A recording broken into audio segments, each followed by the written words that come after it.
श्रावण सोमवार की कथा के अनुसार अमरपुर नगर में एक धनी व्यापारी रहता था। दूर दूर तक उसका व्यापार फैला हुआ था। नगर में उस व्यापारी का सभी लोग मान सम्मान करते थे। इतना सब कुछ होने पर भी वह व्यापारी अंतर मन से बहुत दुखी था, क्योंकि उस व्यापारी का कोई पुत्र नहीं था। दिन रात उसे एक ही चिंता सताती रहती कि उसकी मृत्यु के बाद उसके इतने बड़े व्यापार और धन संपत्ति को कौन संभालेगा। पुत्र पाने की इच्छा से वह व्यापारी प्रति सोमवार भगवान शिव की व्रत पूजा किया करता था। भगवान शिव के सामने घी का दीपक जलाया करता था। उस व्यापारी की भक्ति देखकर एक दिन पार्वती ने भगवान महादेव से कहा, हे प्राणनाथ, यह व्यापारी आपका सच्चा भक्त है। कितने दिनों से यह सोमवार का व्रत और पूजा नियमित कर रहा है। भगवान इस व्यापारी की मनोकामना अवश्य पूर्ण करें। भगवान महादेव ने मुस्कुराते हुए कहा, हे पार्वती, इस संसार में सबको उसके कर्म के अनुसार फल की प्राप्ति होती है। प्राणी जैसा कर्म करते हैं उन्हें वैसा ही फल प्राप्त होता है। इसके बावजूद पार्वती जी नहीं मानी। उन्होंने आग्रह करते हुए कहा, नहीं प्राणनाथ, आपको इस व्यापारी की इच्छा पूरी करनी ही पड़ेगी। यह आपका अनन्य भक्त है। प्रति सोमवार आपका विधिवत व्रत रखता है और पूजा अर्चना के बाद आपको भोग लगाकर एक समय भोजन ग्रहण करता है। आपको इसे पुत्र प्राप्ति का वरदान देना ही होगा।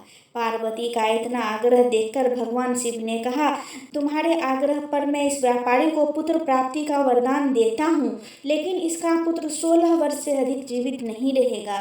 उसी रात भगवान शिव ने स्वप्न में उस व्यापारी को दर्शन देकर उसे पुत्र प्राप्ति का वरदान दिया और उसके पुत्र के 16 वर्ष तक जीवित रहने की बात भी बताई। भगवान के वरदान से व्यापारी को खुशी तो हुई, लेकिन पुत्र की अल्पायु की चिंता ने उस खुशी को नष्ट कर दिया। व्यापारी पहले की तरह सोमवार का विधिवत व्रत करता रहा। कुछ महीने पश्चात उसके घर अति सुंदर पुत्र उत्पन्न हुआ।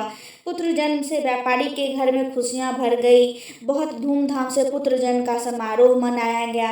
व्यापारी को पुत्र जन्म की अधिक खुशी नहीं हुई, क्योंकि उसे पुत्र की अल्पायु के रहस्य का पता था।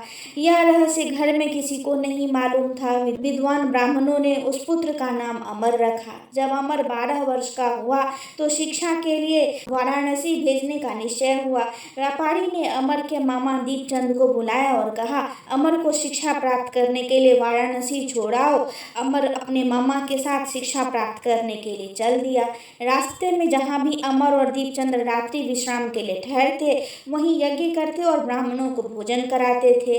लंबी यात्रा के बाद अमर और दीपचंद एक नगर में पहुंचे। उस नगर के राजा की कन्या के विवाह की खुशी में पूरे नगर को सजाया गया था। निश्चित समय पर बारात आ गई, लेकिन वर का पिता अपने बेटे के एक आंख से काने होने के कारण बहुत चिंतित था। उसे इस बात का भय सता रहा था कि राजा को इस बात का पता चलने पर कहीं वह इस विवाह से इनकार न कर दे, इससे उसकी बदनामी होगी। वर के पिता ने अमर को देखा तो उसके मस्तिष्क में एक विचार आया। उसने सोचा, क्यों न इस लड़के को दूल्हा बनाकर राजकुमारी से विवाह करा दूं। विवाह के बाद उसको धन लेकर विदा कर दूंगा और राजकुमारी को अपने नगर ले जाऊंगा। वर के पिता ने इसी संबंध में अमर और दीपचंद से बात की। दीपचंद ने धन मिलने के लालच में वर के पिता की बात स्वीकार कर ली। अमर को दूल्हे के वस्त्र पहनाकर राजकुमारी चंद्रिका से विवाह करा दिया गया। राजा ने बहुत सा धन देकर राजकुमारी को विदा किया। अमर जब लौट रहा था तो सच नहीं छिपा सका। उसने राजकुमारी की ओढ़नी पर लिख दिया, राजकुमारी चंद्रिका, तुम्हारा विवाह तो मेरे साथ हुआ था। मैं तो वाराणसी में शिक्षा प्राप्त करने जा रहा हूँ। अब तुम्हें जिस नवयुवक की पत्नी बनना पड़ेगा वह कान्हा है। जब राजकुमारी ने अपनी ओढ़नी पर लिखा हुआ पढ़ा, उसने कान्हे लड़के के साथ जाने से इनकार कर दिया। राजा ने सब बातें जानकर राजकुमारी को महल में रख लिया। उधर अमर अपने मामा दीपचंद के साथ वाराणसी पहुंच गया। अमर ने गुरुकुल में पढ़ना शुरू कर दिया। जब अमर की आयु 16 वर्ष की पूरी हुई तो उसने एक यज्ञ किया। यज्ञ की समाप्ति पर ब्राह्मणों को भोजन कराया और खूब अन्न वस्त्र दान किए। रात को अमर अपने शयन कक्ष में सो गया। शिव के वरदान के अनुसार शयनावस्था में अमर के प्राण पखेरु हो गए। सूर्योदय पर मामा ने जब अमर को मृत देखा तो रोने पीटने लगे। आसपास के लोग भी एकत्र होकर दुख प्रकट करने लगे। मामा के रोने विलाप करने के स्वर समीप से गुजरते हुए भगवान शिव और माता पार्वती ने भी सुने। पार्वती जी ने भगवान से कहा, प्राणनाथ, मुझे इसके रोने के स्वर सहन नहीं हो रहे, आप इस व्यक्ति के कष्ट अवश्य दूर करें। भगवान शिव ने पार्वती के साथ अदृश्य रूप में समीप जाकर अमर को देखा तो पार्वती जी से बोले, पार्वती, यह तो उसी व्यापारी का पुत्र है, मैंने इसे 16 वर्ष की आयु का वरदान दिया था, इसकी आयु तो पूरी हो गई। पार्वती जी ने फिर भगवान शिव से निवेदन किया, हे प्राणनाथ, आप इस लड़के को जीवित करें, नहीं तो इसके माता पिता पुत्र की मृत्यु के कारण रो रो कर अपने प्राणों को त्याग देंगे। इस लड़के का पिता, जो आपका परम भक्त है, वर्षों से सोमवार का व्रत करके आपको भोग लगा रहा है। पार्वती के आग्रह करने पर भगवान महादेव ने उस लड़के को जीवित होने का वरदान दिया और कुछ ही पल में वह जीवित होकर उठ बैठा। शिक्षा समाप्त करके अमर मामा के साथ अपने नगर की ओर चल दिया। दोनों चलते हुए उसी नगर में पहुंचे जहां अमर का विवाह हुआ था। उस नगर में भी अमर ने यज्ञ का आयोजन किया। समीप से गुजरते हुए नगर के राजा ने यज्ञ का आयोजन देखा। राजा ने अमर को तुरंत पहचान लिया। यज्ञ समाप्त होने पर राजा अमर और उसके मामा को महल में ले गया और कुछ दिन उन्हें महल में रखकर बहुत सा धन वस्त्र देकर राजकुमारी के साथ विदा किया। रास्ते में सुरक्षा के लिए राजा ने बहुत से सैनिकों को भी साथ भेजा। दीपचंद ने नगर में पहुंचते ही एक दूत को घर भेजकर अपने आगमन की सूचना भेजी। अपने बेटे अमर के जीवित वापस लौटने की सूचना से व्यापारी बहुत प्रसन्न हुआ।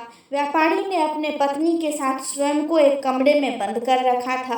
भूखे प्यासे रहकर व्यापारी और उसकी पत्नी बेटे की प्रतीक्षा कर रहे थे। उन्होंने प्रतिज्ञा कर रखी थी, यदि उन्हें अपने बेटे की मृत्यु का समाचार मिला तो दोनों अपने प्राण त्याग देंगे। व्यापारी अपनी पत्नी और मित्रों के साथ नगर के द्वार पर पहुंचा। अपने बेटे के विवाह का समाचार सुनकर पुत्रवधू राजकुमारी चंद्रिका को देखकर उनकी खुशी का ठिकाना न रहा। उसी रात भगवान शिव ने व्यापारी के स्वप्न में आकर कहा, हे श्रेष्ठी, मैंने तेरे सोमवार के व्रत करने और व्रत कथा सुनने से प्रसन्न होकर तेरे पुत्र को लंबी आयु प्रदान की। व्यापारी बहुत प्रसन्न हुआ। सोमवार का व्रत करने से व्यापारी के घर में खुशियां लौट आई। शास्त्रों में लिखा है कि जो स्त्री पुरुष सोमवार का विधि व्रत करते हैं और व्रत कथा सुनते हैं, उनकी सभी इच्छाएं पूर्ण होती है। दोस्तों, अगर आपको मेरी ये कहानी पसंद आती है तो कृपया चैनल को लाइक, शेयर और सब्सक्राइब करें। जय श्री कृष्ण।